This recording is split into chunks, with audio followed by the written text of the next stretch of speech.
स्वागत है आपका इस वीडियो में। स्टूडेंट्स, अगर आपको अक्टूबर मंथ में एग्जाम देना है तो ये वीडियो आपके लिए बहुत ज़्यादा वैल्यूएबल है, क्योंकि इसमें मैं सारे सेक्शन कवर करने वाला हूँ। चाहे वो रीडिंग है, लिसनिंग है, राइटिंग है या स्पीकिंग है, चाहे आपका एकेडमिक का एग्ज़ाम है या फिर जीटी का एग्ज़ाम है, चाहे आपका 12th को एग्ज़ाम है, 7 को एग्ज़ाम है, 21st को एग्ज़ाम है, 28 को एग्ज़ाम है, सभी एग्ज़ाम डेट्स के लिए ये वाली वीडियो बहुत ज़्यादा वैल्यूएबल। तो ध्यान से इस वीडियो को शुरू से लेकर एंड तक देखिएगा। तो हम लोग शुरुआत करते हैं सबसे पहले राइटिंग सेक्शन से। स्टूडेंट, आप लोग देख सकते हैं स्क्रीन के ऊपर आपके सामने ये एक टास्क है और ये टास्क आपको हर बार देखने को मिलेगा। आप लोगों को मैं बताना चाहूँगा स्टूडेंट्स, पिछले 3 या 4 मंथ का ट्रेंड अगर आप उठाकर देखेंगे तो आपको सबसे ज़्यादा अगर कोई क्वेश्चन देखने को मिलेगा तो वो है टू व्हाट एक्सटेंट एग्री और डिसएग्री। लेकिन आप लोगों ने इसमें गलतियां होने के चांसेस है जो आपको नहीं करनी है, वो मैं आपको बताने लगा हूँ। स्टूडेंट्स देखिए, जनरली हमें क्या होता है कि एग्जाम में हमें अगर क्वेश्चन टाइप एग्री डिसएग्री का देखने को मिलता है तो उसमें सिर्फ एक ही स्टेटमेंट होती है, लेकिन कई बारी क्वेश्चन में 2 स्टेटमेंट्स भी आ सकती हैं। इसको मैं एग्जांपल के साथ आपको बता देता हूं। जैसे कि आप लोग देख सकते हैं स्क्रीन के ऊपर, ये एक स्टेटमेंट है और ये एक दूसरी स्टेटमेंट है। तो देखिए स्टूडेंट, अब ये आपके सामने 2 स्टेटमेंट जरूर है, लेकिन आपको एग्री या डिसएग्री सिर्फ येलो कलर वाली स्टेटमेंट के साथ होना है। मतलब आपको ये प्रूव करना है कि जो पुराने आइडियाज़ होते हैं वो हेल्पफुल नहीं होते हैं अगर आप एग्री कर रहे हो तो। अगर आप डिसएग्री कर रहे हो तो आपको ये बताना है कि वो हेल्पफुल होते हैं, आज की मॉडर्न लाइफ में भी वो हेल्पफुल हैं। अब यहाँ पर एक क्वेश्चन खड़ा होता है, जो स्टूडेंट पार्शियल जाना चाहते हैं, पार्शियल को लेकर बहुत ज़्यादा बहसबाजी चलती है। ज़्यादातर इंस्टीट्यूट में स्टूडेंट को पार्शियल बोला जाता है कि पार्शियल कर लो, लेकिन पार्शियल किस चीज को लेकर करना है, वहां पर हमारा सारा काम खराब हो जाता है। चलिए इसके सैंपल आंसर के थ्रू मैं आपको थोड़ा समझाने की कोशिश करता हूं। देखिए स्टूडेंट, ये वाली जो स्टेटमेंट है उसको मैंने रिफ्रेश कर दिया। अब आगे देखिए, आगे यहाँ पर आप लोग गलती करते हैं, आप लोग लिख देते हैं आई पार्टली एग्री। यहाँ पर ही आपका आंसर गलत हो जाता है। अब ये वाले क्वेश्चन की अगर हम बात करें स्टूडेंट, तो इसमें हमारा ये कि ट्रेडिशनल आइडियाज जो हैं वो हमारे लिए वैल्यूएबल नहीं है। ठीक है जी। तो आप अगर ये लिख देंगे कि मैं पार्टली एग्री करता हूँ, एग्जामिनर को आपकी पोजीशन ही समझ में नहीं आएगी। तो आपको ये चीज को कैसे प्रेजेंट करना है आप लोग देख सकते हैं। मैंने लिखा हुआ है I agree that some traditional ideas are outdated, I believe that others are still useful and should not be forgotten. तो यहाँ पर जो टर्मिनोलॉजी यूज की गई है आप लोग देख सकते हैं। यहाँ पर एक तो सम बहुत इंपॉर्टेंट है कि कुछ आइडियाज़ जरूर आउटडेटेड हैं, लेकिन बाकी जो दूसरे आइडियाज़ हैं वो यूज़फुल हैं। तो यहाँ पर मेरा पार्शियल बन जाएगा। तो आपको उसी प्रकार के आपके बॉडी पैराग्राफ्स की स्ट्रक्चरिंग करनी है। ऑन दी वन हैंड जो है वो आपको ये बताना है कि ये क्या कौन से आइडिया हैं जो यूज़फुल नहीं हैं, और दूसरे बॉडी पैराग्राफ में कौन से आइडियाज़ हैं जो यूज़फुल हैं, और आपका जो कंक्लूजन है वो भी उसी प्रकार का दिखना चाहिए। क्योंकि स्टूडेंट आने वाले एग्जाम में ये वाला क्वेश्चन बहुत ज़्यादा एक्सपेक्टेड है। 100% मैं श्योर हूँ कि आने वाले अगर 4 या 5 एग्जाम है तो उसमें से 3 या 4 एग्जाम में एग्री डिसएग्री ही आपको देखने को मिलेगा। तो आप लोग प्लीज़ इसके ऊपर वर्क करना स्टार्ट कर दीजिए। चैनल को सब्सक्राइब कर लीजिए, क्योंकि आपके लिए एक ऐप भी बनवाया है, बहुत जल्दी मैं लॉन्च करने वाला हूँ। उस पर आपको बहुत सारा फ्री मटेरियल भी मिलने वाला है, तो प्लीज़ चैनल को जरूर सब्सक्राइब कर लें। स्टूडेंट्स देखिए, टास्क 1 में सबसे ज़्यादा बार, मैप्स और लाइन, ये सबसे ज़्यादा एक्सपेक्टेड क्वेश्चन है, आपको देखने को मिल सकते हैं। मैं आप लोगों को टिप्स की अगर बात करूं तो सबसे पहली चीज़ मैं बताऊंगा स्टूडेंट, आपको क्लैरिटी और आपका ओवरव्यू बहुत ज़्यादा क्लियर होना चाहिए। मैंने देखा है स्टूडेंट एक एक सेंटेंस का ओवरव्यू लिख देते हैं, जिसका आपको कोई फ़ायदा नहीं होने वाला है। आप लोगों को चाहे 2 सेंटेंस लग गए, चाहे 3 सेंटेंस भी लग गए, कोई दिक्कत नहीं है, लेकिन आपका ओवरव्यू बहुत क्लियर होना चाहिए। उसमें आपके जितने भी मेन फीचर्स हैं वो कवर करने, क्लैरिटी के ऊपर वर्क करना है, और आपके अंदर डेटा ग्रुप करने की एबिलिटी होनी चाहिए, और पास्ट और फ्यूचर टेंस का कंपैरिजन कैसे करना है उसके ऊपर आपको वर्क करना है।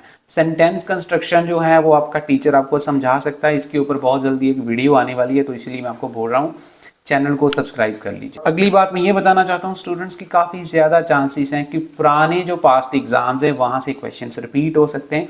तो अगर आपको चाहिए तो मैं आगे चलकर आपको बताऊंगा आप लोग कैसे हमसे वो चीज़ बाय कर सकते हैं। बात कर लेते हैं रीडिंग की। स्टूडेंट सबसे पहले तो मैं ये चीज़ बताना चाहूँगा कि आपको जो एग्जामिनर रीडिंग को डिज़ाइन कैसे करते हैं, किस प्रकार से रीडिंग को बनाते हैं। रीडिंग सभी लोग सॉल्व करते हैं, लेकिन रीडिंग एग्जामिनर कैसे बनाते हैं उस स्ट्रैटेजी के ऊपर आपको काम करना है, उन चीज़ों को समझना है।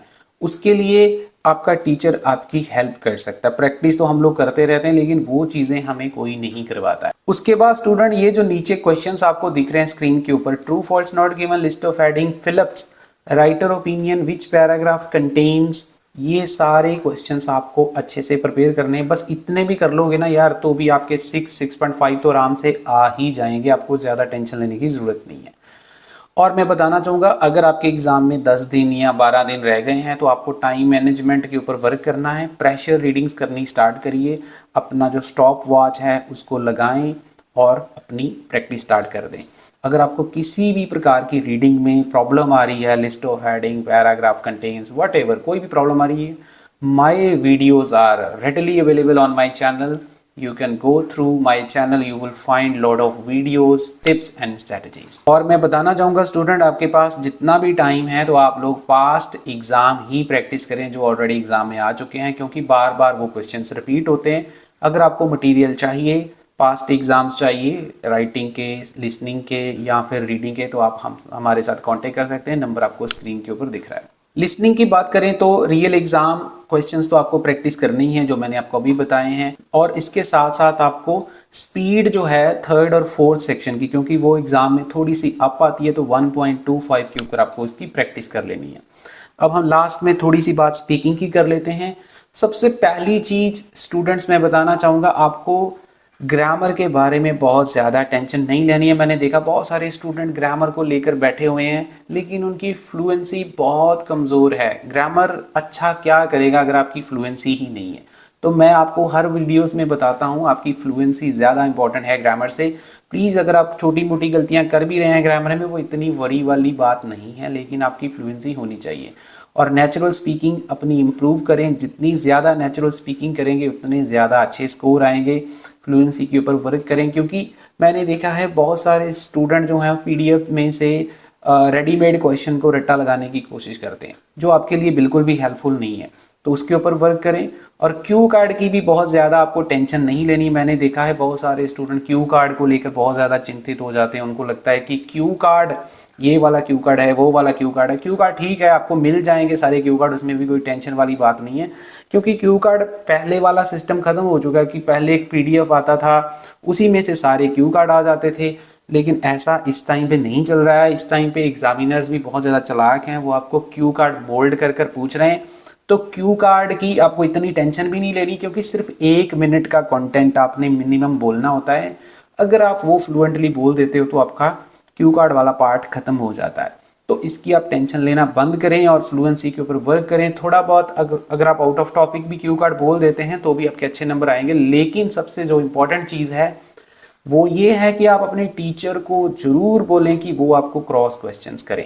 ये अक्सर नोटिस किया गया है कि बहुत सारे जो टीचर्स होते हैं वो क्रॉस क्वेश्चंस नहीं करते हैं अपने स्टूडेंट्स को। तो जब वो एग्ज़ाम में जाते हैं स्टूडेंट एग्ज़ाम देने, तब एकदम से उनका जो एग्जामिनर है उनके ऊपर क्वेश्चंस की झड़ी लगा देता है। कोई आंसर करने लगते हैं तो एकदम से उनको क्वेश्चन पूछने स्टार्ट कर दिए जाते हैं। उनको वाई पूछा जाता है, हाउ पूछा जाता है, आंसर में से क्वेश्चन निकाल के आपको पूछा जाता है, जिसका सामना आप लोग नहीं कर पाते हैं, आप लोग घबरा जाते हैं।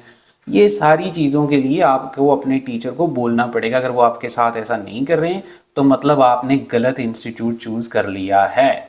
इस टाइम पे स्पीकिंग में स्कोर अच्छा नहीं आ रहा, बाकी मॉड्यूल में स्कोर अच्छा आ रहा है। अब मैं आपको बताना चाहूँगा स्टूडेंट, अगर आपको मटेरियल चाहिए पास्ट एग्जाम्स का, चाहे वो एकेडमिक है, जीटी है, ठीक है, तीनों सेक्शन का, रीडिंग, लिसनिंग, राइटिंग का, तो आपको मिल जाएंगे। लिसनिंग उसमें 16 आपको लिसनिंग मिलेंगी और 22 और 23 के आसपास आपको रीडिंग्स मिल जाएंगी। इसके अलावा आपको पास्ट एग्ज़ाम जितने भी पिछले 11 to 12 मंथ्स में पैसेजेस रिपीट हुए हैं वो सारे मिल जाएंगे। राइटिंग के आपको क्वेश्चंस मिल जाएंगे। जितने भी ट्रेंडिंग क्यू कार्ड चल रहे हैं वो सारे मिल जाएंगे। पार्ट 1 के क्वेश्चंस मिल जाएंगे। अगर आपको चाहिए तो नंबर आपको स्क्रीन के ऊपर दिख रहा है। और ये सारा मटेरियल चारों के चारों मॉड्यूल्स का जो कॉस्ट है वो 300 रुपीज़ है। आपको एक नंबर में फ्लैश करूंगा, उसके ऊपर पेमेंट करना है और आप मेरे से ये वाला मटेरियल लेके आप प्रैक्टिस कर सकते हैं। चांसेस होते हैं रिपीट भी हो सकता है। स्टूडेंट्स, अगर आपको मेरी वीडियो अच्छी लगी है, आपको लगा कि इसने आपकी नॉलेज में कोई वैल्यू ऐड किया है, तो इसको लाइक दे देना, चैनल को सब्सक्राइब कर देना। किसी भी स्टूडेंट को क्लासेस चाहिए ऑनलाइन तो भी आप हमारे साथ कांटेक्ट कर सकते हैं। Thank you very much.